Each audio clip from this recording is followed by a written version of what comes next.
Olá, meus amigos, nós estamos aqui de novo no Bate-Papo com Luiz Cláudio. É um bate-papo bem literal da palavra mesmo. Nós vamos trazer aqui pessoas que já estão dentro do nosso grupo, pessoas que estão ainda por vir, aquelas que já construíram a nossa história até aqui. E você pode acompanhar esse bate-papo no YouTube, no endereço Bate-Papo com Luiz Cláudio com S / o nome do entrevistado e também nas nossas mídias sociais. Eu sou candidato a vereador em Cuiabá, meu número é 15015, nosso prefeito é Domingos Kennedy, número 15 do Movimento Democrático Brasileiro. E hoje nós estamos recebendo aqui Valdir Xavier da Silva, grande professor Valdir. E aí a gente começa perguntando para você, primeiro que você está em casa aqui, né? Só não vamos tomar uma cerveja que não é hora, né? Quem é Valdir? Quem é o professor Valdir? O professor Valdir nasceu aonde? É pai de quantos filhos? Veio para Cuiabá quando? É pau fincado? É pau rodado? Quem é o professor Valdir? Boa tarde, Luiz Cláudio. É um prazer estar aqui com você. Obrigado pelo convite. Valdir, eu sou pau rodado.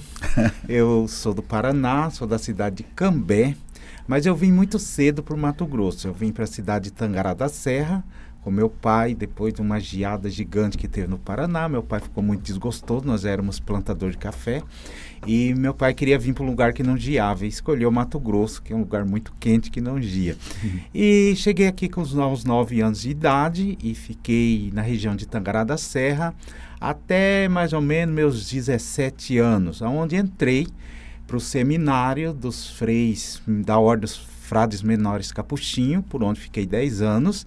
De Tangará eu fui transferido para Cuiabá, fiquei mais um tempo aqui, onde eu fiz o postulantado e noviciado, e depois eu fui transferido para Porto Alegre, onde eu iniciei os estudos de teologia na Escola Superior de Espiritualidade Franciscana, né, onde eu fiquei lá por um tempo. Depois eu desisti, né, da vida religiosa, voltei para Cuiabá, onde que eu continuei meus estudos, né? Sou formado em pedagogia, estudei filosofia, fiz pedagogia pela Universidade de Cuiabá e filosofia pela UFMT. Sou especialista em coordenação escolar, sou professor concursado da rede municipal há quase 25 anos, né? Desde de 2000 que eu estou na rede municipal.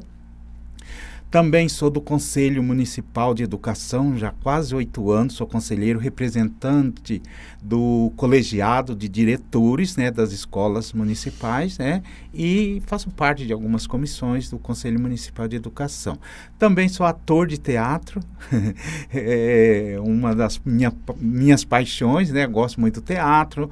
Estou escrevendo também, estou para lançar um livro agora no mês de setembro, estarei lançando um livro, sou adepto de corrida de rua, então assim...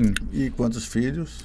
Eu tenho 2 filhas, né, Milena e Michele. A minha filha mais velha, ela é formada em zootecnia e agora está fazendo medicina veterinária, já o ano que vem se forma, e a Michele, ela faz psicologia. Elas moram comigo, né, eu cuido das duas, apesar de grande, né? Minha maior riqueza, meus tesouros, são minhas 2 filhas. E já vão ficar lá emocionados na hora que ver esse vídeo aí, né, Valdir? Mas conta essa história pra gente. Você estava em Tangará, seus pais eram agricultores, e aí vocês decidiram, aí você foi estudar, né, na ordem dos frades menores capuchinos. Por que essa decisão de tentar aí o caminho da vida religiosa? O início, como que foi isso? Luiz, eu sempre fui muito envolvido com a igreja. Minha mãe sempre foi muito devota de Nossa Senhora Aparecida. A gente, apesar de morar na roça... Sempre, até o depoimento do padre, do frei que foi o noviciado, como que foi aquela cerimônia lá? Nós fizemos... os votos perpétuos. Os votos perpétuos do frei Alisson. Ele testemunhou lá que a mãe, principalmente a mãe, que foi a grande incentivadora. Isso, minha mãe me incentivava muito. Então, eu fiz... eu sempre gostei de estar em grupo de jovens. Mas quando eu comecei, na verdade, a minha vocação lá na vida religiosa nasceu quando eu fiz a catequese do Crisma. eu não queria muito fazer a catequese, queria só ficar jogando bola, e lá no sítio a mãe não tem esse negócio de não querer, não. Ó, você vai fazer a catequese porque todo mundo fez, você vai fazer também. Aí fiz a primeira comunhão, fiz o crisma. Quando eu fiz o crisma, eu me apaixonei por ser liderança da igreja. E aí, com meus 16 anos, eu já fui coordenador de grupo jovem, já comecei também a fazer celebrações, porque não tinha padre. O padre ia uma vez por mês lá na comunidade celebrar missa, e durante os domingos quem celebrava era os leigos. Então eu comecei a celebrar. E isso eu recebi um convite do Frei Eliseu Menegatti, que foi pároco aqui, hoje ele está em Tangará da Serra, é muito amigo meu, foi meu diretor espiritual por muitos anos quando eu estava no seminário. Eu recebi esse convite, como eu já estava atuando dentro da Pastoral da Juventude, então eu me apaixonei pela vida franciscana, que era uma vida de humildade, simplicidade no serviço para os menos favorecidos. Então, assim, a vida franciscana me chamou muito a atenção. Então, entrei em Tangará da Serra, na época com o Frei José Mascarello, que era meu diretor. Depois eu vim aqui para Cuiabá, onde que o Frei Valdir Schneider, que hoje é pároco da Nossa Senhora Aparecida, foi meu diretor durante 3 anos. Depois veio o noviciado com o Frei Carlos Freitas, que hoje está no Rio Grande do Sul. E aí fui passando das etapas até chegar na teologia. Chegou até... Eu fiz os primeiros votos. Eu fiz o pós-noviciado, já estava no pós-noviciado, que era a... Anterior ao voto perpétuo. Anterior ao voto perpétuo. Então, primeiro os votos temporários, porque você vai fazendo os votos temporários durante 1 ano, depois você renova, escala, né? Até você chegar no momento que você faz os perpétuos. Eu não cheguei a fazer os perpétuos, mas eu fiz os temporários, fiz noviciado. E dentro dessa ordem cronológica que nós estamos indo, né, na sua vida, aí você...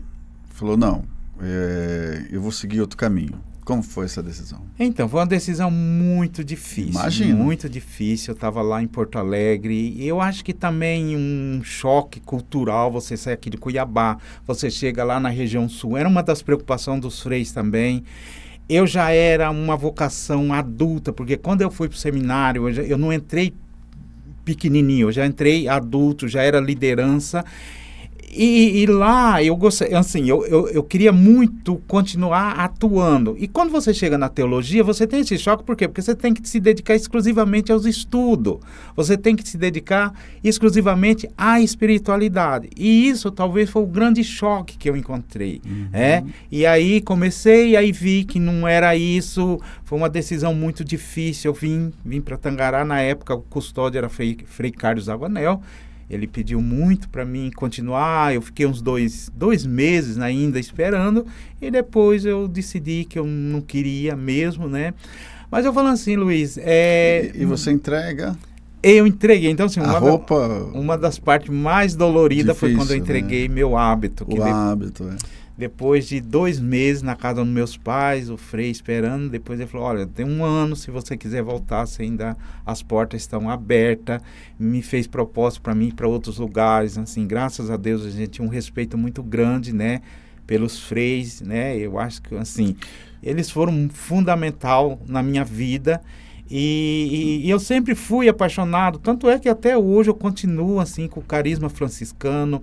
Fiz questão, depois era um grande sonho visitar Assis, visitar a capelinha onde que São Francisco começou tudo, que ele recebeu o chamado. Eu fui lá em Assis fazer essa visita. Essa paixão franciscana sempre foi muito presente em mim. E aí você acabou de testemunhar aqui que o carisma continua, obviamente, né? Toda essa construção da sua personalidade, né? Da construção do seu caráter dentro dessa ordem, mas Deus tinha outros planos para você. Os seus tesouros são suas 2 filhas. Então, eu falo, Deus, ele sabe, né, o caminho que ele vai mostrar para nós. Eu acho que eu não continuei da vida religiosa, mas eu tenho a missão de ser pai, né, de dar testemunho, né, e eu falo, Luiz, hoje eu trabalho com educação e eu vejo o quanto a presença do pai é importante na vida dos filhos. E hoje em dia, infelizmente, na nossa sociedade, a gente vê quantas crianças que são abandonadas e que o pai sequer reconhece ou coloca o nome na certidão de nascimento, ou às vezes paga uma mísera pensão e acha que já fez tudo. Hoje minha filha mais velha tem 25 anos, mas continua sendo meu bebê, continuo fazendo tudo que eu posso por ela. A outra tem 19, mas tudo que tiver dentro do meu alcance, eu faço por ela, porque eu acho que Deus me deu essa missão. Eu quero ser o exemplo de pai, eu quero também testemunhar e mostrar que um filho, ele não é um peso, ele é uma bênção. Então, cada sorriso, cada abraço, cada carinho que eu recebo das minhas filhas. Agora mesmo eu estava vindo, a mais nova mandou, olha, eu queria fazer uma torta gelada no final de semana. Pai, o senhor compra os ingredientes? Eu falei, vou comprar. Então, essas pequenas coisas Então pode avisar para ela que eu vou passar lá. Que deixa a gente assim muito grato, muito feliz. É você mostrar assim, filha, nós podemos vencer na vida sem precisar pisar em ninguém. Eu sempre falo, até hoje, eu pergunto como que tá as notas dela. Milena tem 25 anos, mas filha, como que você foi na faculdade? Fechou todas as matérias? Ficou de recuperação? Tá, mas ficou por quanto? Quer dizer, eu faço essa... Porque assim, não é você fiscalizar. O dia que eu deixar de existir aqui, elas vão dizer assim, olha, meu pai fez o que pôde por mim. E o que eu quero deixar para elas não são bens materiais, mas é dizer assim, meu pai foi um cara decente. Meu pai lutou pelo que era melhor, que é o estudo. Porque se hoje eu estou onde que eu estou, sou concursado, sou professor, sou conselheiro do Conselho Municipal de Educação, um dia a minha mãe, que era analfabeta, ela acreditou que eu era inteligente. E ela sempre falava, eu vou colocar meu filho no ginásio, porque na época de 5 a 8 era ginásio. Eu vou colocar meu filho no ginásio, porque ele é inteligente. Eu acreditei que eu era inteligente. E aí, eu cheguei onde que eu cheguei. Então, assim, graças a Deus, se hoje eu posso lançar um livro, se hoje eu sou diretor de uma escola, se hoje eu faço teatro, se hoje eu posso permitir que minha filha faça medicina veterinária, é porque um dia uma senhora analfabeta acreditou em mim. E eu preciso também acreditar nas minhas filhas e dar esse suporte para elas. Porque minha mãe não vai deixar nada. Hoje minha mãe tem Alzheimer, não lembra de nada, mas foi essa senhora que fez eu chegar onde que eu estou aqui hoje. Então eu devo demais a ela. Meu pai já não está mais entre nós, mas foi um grande exemplo, inclusive político. Meu pai, na época de eleição, ele fazia combinava com os vereadores, dividia os votos da família, nós vamos votar em fulano, porque fulano... Quer dizer, meu pai tinha uma articulação política gigante, também não sabia ler nem escrever, mas é um cara que tinha muito conhecimento. Eu herdei essa parte de envolvimento na política que também com meu pai. Que bom. O Valdir, agora nós já conhecemos o Valdir, de onde que veio, né? Que cidade se estabeleceu, que cidade estabeleceu sua família, veio para cá, foi para a ordem dos freis menores. Essa palavra menor eu já falo frei capuchino, né? E aí, agora, nessa vida do Valdir, veio a educação. Veio a educação como fonte inspiradora, como você mesmo disse, e você se formou em que curso? Você já disse que ainda é diretor, né? É membro do Conselho Municipal, mas a sua decisão lá, olha, eu vou fazer esse curso que eu quero ser professor. O pai das profissões, né? O professor realmente é o oriundo de todas, né? Por que você decidiu ser professor? Luiz, assim, ó. Quando eu estava no seminário, então tudo vem de lá, quando a gente começou lá. Da base, da né? base. Do chão. Porque a gente precisa fazer 2 faculdades.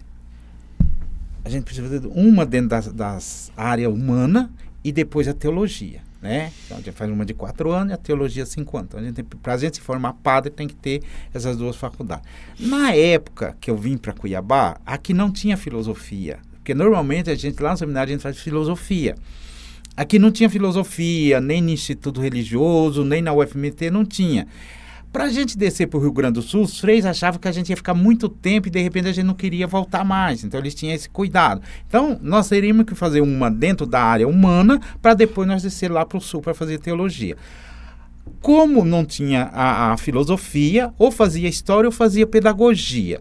eu perdi a inscrição, na verdade, o pessoal daqui de Cuiabá esqueceu de me avisar da época de fazer o vestibular, na época não era nem Enem, era vestibular na UFMT, para fazer história, que não tinha outra, fazia história ou pedagogia.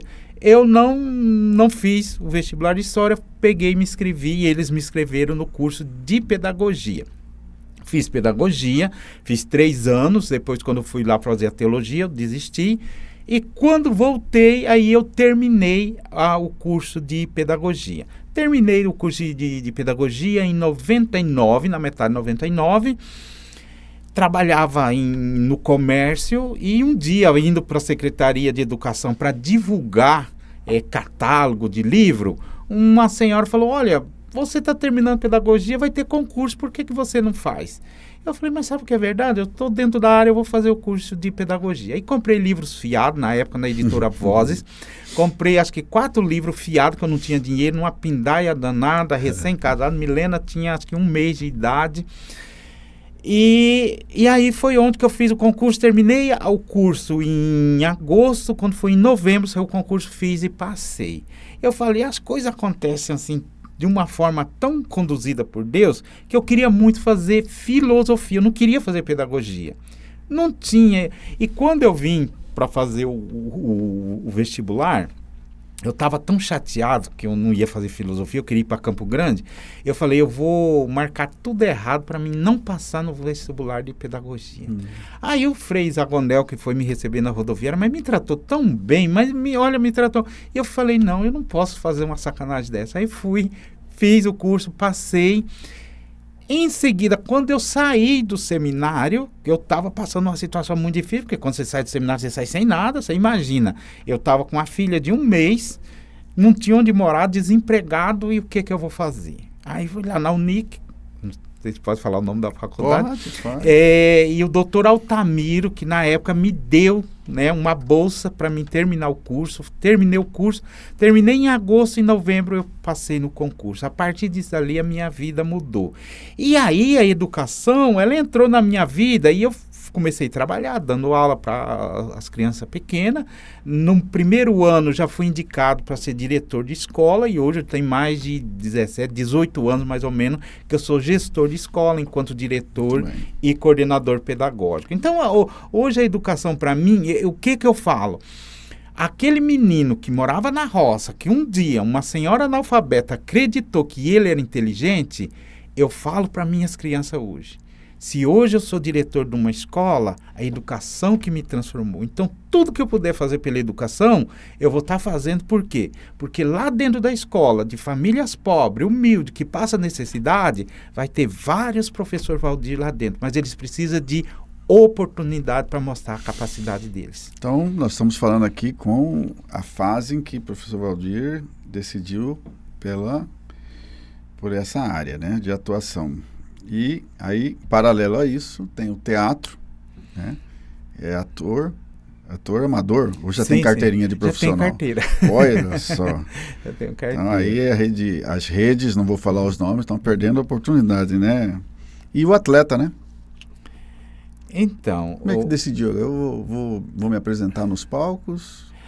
Então, você tá Ironman agora? Você corre nada, anda de bicicleta? Eu sempre gostei do teatro. Então, na igreja, quando eu era coordenador de grupo de jovens, então eu sempre fazia teatro, final de ano, Natal, Paixão de Cristo. Então, assim, eu sempre achei, eu gostava muito de encenar. E mesmo quando eu celebrava, eu gostava muito de ensinar com a encenação, porque quando você encena, as pessoas vivem, e quem está encenando entra dentro da história. E do personagem. E do personagem. Então, o que acontece? Por exemplo, o primeiro milagre de Jesus, a transformação de água em vinho. Então, você fazia lá, colocava uma jarra, colocava aquele suco de pozinho dentro do jarra, você derramava água, quando você virava, estava roxinho. Milagre, né? Então, a gente fazia... Então, assim, era muito legal. Uma vez eu estava trabalhando na escola Darcy Ribeiro, uma escola municipal aqui no Jardim Industriário, passou o pessoal do grupo da Companhia de Teatro Cena 11, me convidou. Era o professor Flávio. Flávio, até hoje, né? Muito amigo meu, Flávio, é o diretor do Cine Um abraço. E eles me chamaram para mim fazer um curso lá no Pedra 90, numa escola estadual. E eu me inscrevi, levei minhas 2 filhas, E lá eu fiz, e a gente se dedicou tanto, que no final, faltando uma semana, o Paulo Fábio, que era um dos diretores, me chamou e falou assim, se nós precisar de você para fazer uma peça, você vai? Eu vou, claro. E aí eu fui chamado para fazer um teste para fazer o Autos de Natal, eu acho que em 2012, se não me engano. E eu fui fazer os testes junto com as minhas filhas, né, minha ex-esposa, e nós passamos. E um dia o Flávio me chamou e falou, agora nós temos que combinar o cachê. Eu falei, mas como assim cachê? Eu nem sabia direito. Ele falou, não, a partir de agora você recebe para trabalhar. Eu falei, vou receber para fazer teatro. Então, assim, aí depois, né, pelo satélite, fiz a minha carteirinha, né, de ator, e aí atuei em várias peças, em vários Autos da Paixão. Então a gente fez peça com Murilo Rosa, Humberto Martins, Henrique Essas Castelo. que teve aí no... Sim, essas que tinha Qual personagem que você fez? Eu sempre fazia Ministros Fariseus, né? Eu era um daqueles lá que era... E fiz outras também, por exemplo, nós fizemos Romeu e Julieta, eu era o Frei Lourenço, né? O que... mais fácil, né? No Cuiabá 300, nós fizemos uma peça grande lá no Verdinho, eu fiz o Bispo Dom José, então assim, a gente sempre estava... Sempre fazendo. Sempre, principalmente na religiosa. E o atleta? Agora então, o atleta Valdir, que eu estou sabendo que corre não sei quantos quilômetros. Então, essa foi outra Vai fase correr da na São minha Silvestre? vida. Corri, o ano passado eu corri São Correu Silvestre. São Silvestre? Corri, quero esse ano correr de novo. Chegou até o final? Cheguei, são 15 km, a Brigadeiro lá pesado, mas quando cheguei. É a subidinha, né? É da Brigadeiro, né? Da Brigadeiro. A corrida veio na minha vida, eu estava passando por uma fase bastante difícil, onde eu estava assim, enfrentando alguns problemas de depressão, de diabetes. Eu estava tomando 4 insulina diária. Então, assim, eu cheguei um momento que falei, olha, ou você melhora ou não tem outro jeito, né? E aí uma amiga minha, inclusive, que ela é da Polícia Civil, hoje ela mora em Brasil Norte, me convidou para mim participar da corrida Homens do Mato. E eu fui, e a partir disso ali eu fui gostando, então eu fazia 10 km com 1h30, 1h35, mas fui continuando. Hoje... Você faz em quanto tempo? Hoje eu faço em 55 minutos 10 km, né? Então teve uma evolução muito grande. Bastante. Hoje eu estou assim, sempre entre os 10 primeiros da minha faixa etária. E todos os domingos a gente tem um grupo que a gente faz várias corridas de rua, inclusive domingo passado. Final de semana eu corri 2 aqui do Guardião Centenário, da polícia aqui da 15 de novembro, ali do batalhão, e depois a gente fizemos a corrida da Marajá. E a corrida me trouxe para a vida. Por quê? Porque eu parei de tomar insulina. Então, hoje, se eu tomar insulina, me dá hipoglicemia.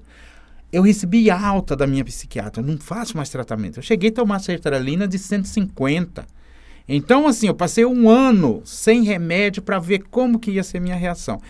E uma das coisas que eu falo assim, que mais me marcou foi quando a minha psiquiatra chegou e falou assim, eu vou te dar alta, você não precisa mais vir aqui. Você não precisa mais de mim.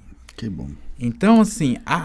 olha o que o esporte faz na vida da gente, né? A corrida de rua me trouxe para a vida. Então, hoje eu falo, o pessoal, mas você emagreceu. Mas não é questão de emagrecer. O emagrecimento, ele é um bônus. O não tomar remédio, não precisar de tratamento psicológico, esse foi o grande presente que eu ganhei. No fato embrionário da nossa vida, da minha, da sua, nós somos mais ou menos contemporâneos, né, da mesma idade. Eu sempre ouvia dizer aquela frase, olha, o homem tem que constituir família, plantar uma árvore e escrever um livro, né? Eu ainda não escrevi um livro, né? Embora já tenho assuntos mais que suficientes para abordar. E Valdir, com certeza, constituiu família, né? Já deve ter plantado alguma árvore, várias. E agora vai o lançamento do seu livro, aproveita... Já fala o tema, já convida nessa câmera aqui o pessoal para ir, né, no dia da sua noite de autógrafos, né? Sim. Eu vou receber um autografado. Com certeza. Mas tem que ir lá, né? Tem que ir lá prestigiar. Então, como que foi essa história de escrever um livro? Qual é o tema? Olha, o nome do livro chama-se 100 Poemas, 100 Emoções. É um livro de poesia, são 100 textos de temas diferentes, porque eu falo, a poesia, ela permite você ser o verdadeiro eu. Porque quando você vai escrever um texto filosófico, você obedece uma estrutura. Você vai escrever um texto científico, você tem que obedecer uma determinada estrutura. A poesia, ela permite você ser você mesmo. Por exemplo, nós acordamos de manhã, nós estamos de uma forma. Eu posso estar chateado, ou eu posso estar alegre, eu posso estar apaixonado, eu posso estar desiludido, eu posso estar crítico, eu posso pensar. Então, nós somos vários momentos que constituem esse eu. E quando você escreve a poesia, ela te dá essa oportunidade de você expressar seu verdadeiro sentimento sem você ser censurado, sem ser refutado. Então, o livro Sem Poesia, Sem Emoções, ele vem trazer esses diversos pensamentos, seja ele filosófico, crítico, de amor, de paixão, ele vem trazendo vários temas. Muito bem, então fala ali, convida. Então, que dia que é, o lançamento, aonde, que horas? 26 de setembro, no dia 26 de setembro, às 19 horas, no Cine Teatro Cuiabá, estaremos fazendo o lançamento do livro Sem Poesia, Sem Emoções. São vários textos que são para todas as idades, para todos os públicos. Então você é meu convidado, vou ter muito prazer em recebê-lo lá, autografar, e é um grande sonho realizado a gente estar lançando esse livro. Eu adotei Muito bem, aí vocês não percam essa oportunidade. Eu adotei a seguinte sistemática de livros na minha vida, né? Eu sempre li bastante livros. E eu adoro biografias. Né? Até porque eu sempre quis ser uma pessoa representante de algo numa sociedade, né? Como aqui, vereador de Cuiabá. Aí já li Mahatma Gandhi, já li vários, né? Abraham Lincoln, para saber como que essas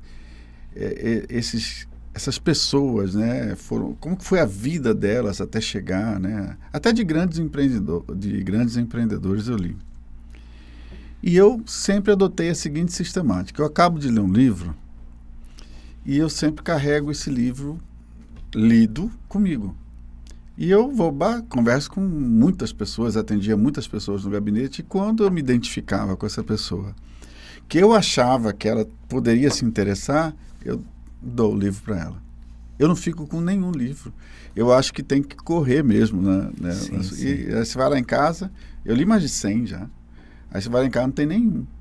E eu faço a dedicatória, né? Falar aqui, ó, leia esse livro.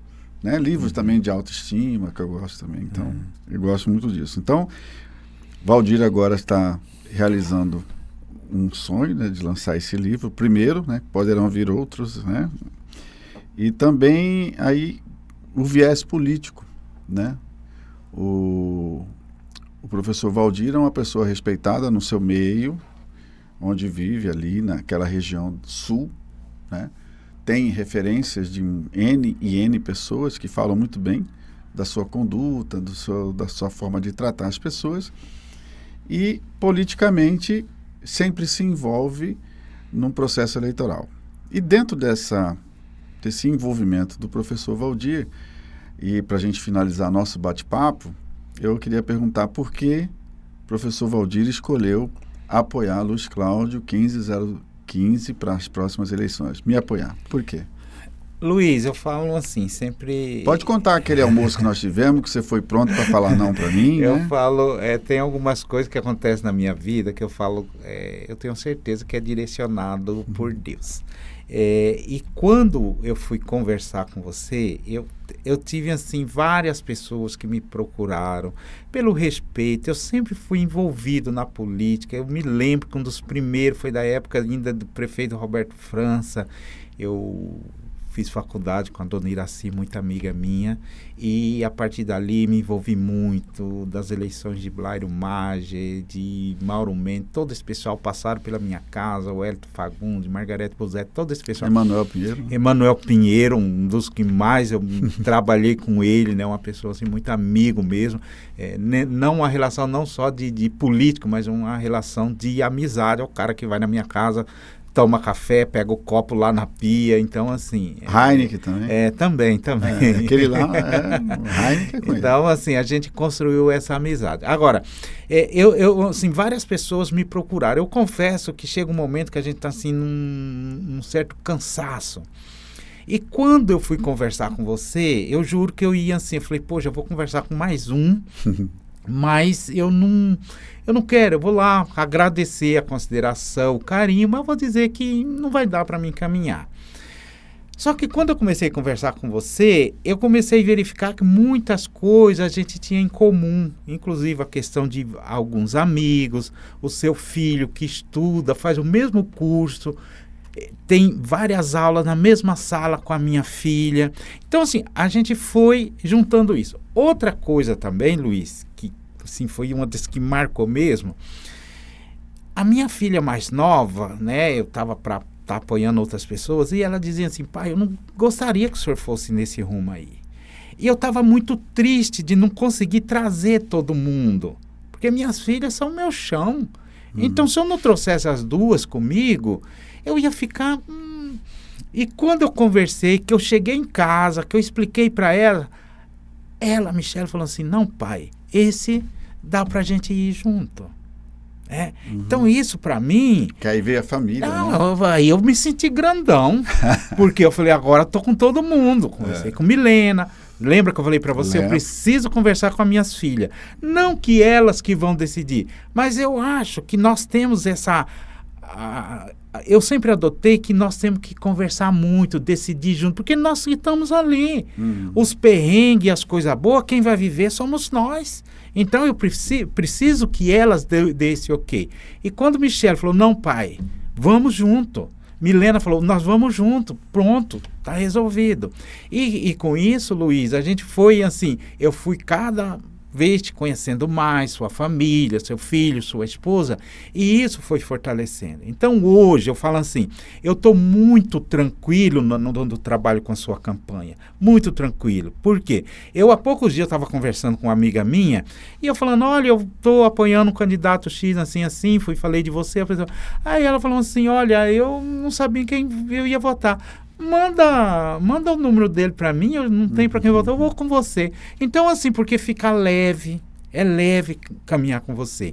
Então, assim, eu tirei 1 tonelada das minhas costas para poder trabalhar com uma pessoa leve, com todos os respeitos, com todas as pessoas que me procuraram, tenho um carinho enorme e agradeço muito, mas assim, você foi essa pessoa que eu fiquei à vontade, eu fiquei tranquilo, você é a pessoa que eu posso chegar para qualquer amigo e dizer assim, vota nele, que esse daqui é um cara, gente boa, né? Porque o que acontece, Luiz? Eu tenho muitas amizades, e aí você tem pessoas com pensamentos totalmente diferentes. Eu atuo enquanto diretor no colegiado, eu atuo no Conselho de Educação, eu agora com lançamento de livro. Então, assim, na corrida. Então, você tem uma gama de diferentes pessoas. Então, a gente tem que ter muito cuidado com quem que a gente está.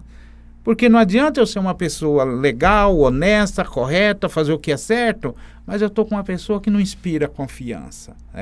Então, com você, eu me sinto à vontade, tranquilo, de dizer, olha, vamos com esse, que esse daqui vai nos dar, eu digo assim, vai nos dar retorno no sentido de que é o cara que, a hora que você estiver lá na Câmara Municipal, eu não vou precisar fazer 200 a rodeio para falar com você. Não vai ser o cara que você tem que marcar com o secretário do secretário, com o chefe do chefe para poder chegar. Vai ser muito simples. É Michele ou Milena que está fazendo a torta? É Michele. É só falar, a Michele está fazendo essa torta, vem aqui em casa, eu vou na sua casa. Beleza. Professor Valdir, muito obrigado pelo apoio, muito obrigado por ceder aqui nosso bate-papo, esse testemunho de vida, né, para que as pessoas te conheçam. Você é um novo membro da grande família, que a gente chama assim, né? Nós temos a audácia de chamar o nosso grupo da grande família, porque a gente tem que conviver como uma família, tem seus problemas, mas também tem suas alegrias. Muito obrigado mesmo pelo seu apoio, pela sua consideração, pelo seu respeito. O respeito é mútuo aqui entre nós. A gente vai encerrar esse nosso bate-papo, mas antes eu gostaria de dizer a você que está nos assistindo que você pode acompanhar na íntegra essa entrevista no canal YouTube, no endereço Bate-Papo com Luiz Cláudio com S /Professor Valdir, e também alguns cortes no Instagram meu, E no seu, você tem Instagram, né? Tem. E no Instagram do professor Valdir. E a gente encerra esse bate-papo com a nossa mensagem final, nossa logomarca final, né, que eu chamo assim, que é faz o joia. Joia. Muito obrigado.